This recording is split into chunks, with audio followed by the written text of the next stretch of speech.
અને હવે આ ડીજે વાળા શું કે છે કે તમે આ ડીજે તમને બંધ કરાયો પણ તાર હવે અમારે દારૂ ગાળવાનું ચાલુ કર્યું. તમે કે એમ કીધું કે અમારે નભું છે ના ઉપર ધંધો કોઈ કઈ કરે જ શું આ કે એટલે તો તમે આટલો જે આ બધા સંસદ સભ્ય અને ધારાસભ્યો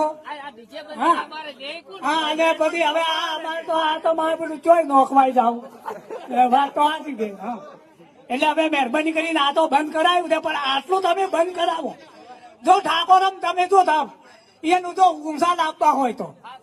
હે આ દારૂ બંધ કરાયા નથી અને આ તો જો 2500 રૂપિયા કેમ ડીજે વાળા લેતા એવું ગરીબ હોય અને એ બંધ કર્યું અને બધા શરણાએ વાળાને સાદું કરાયા છે એટલે અરે શું 20,000 25,000 હમણાં એક દાડો કે 15,000 હોય તારે આવું જો હવે મારે 2500 રૂપિયાનું ડીજે થાય અને કે 15,000 જેવું તાર શું આ મુસાદ આવવાનું કર્યું કે નેસાદ આવવાનું કર્યું. હા આ તો હોમાં તો બે રાહ વળ્યું એક હતી બે વળગી. હા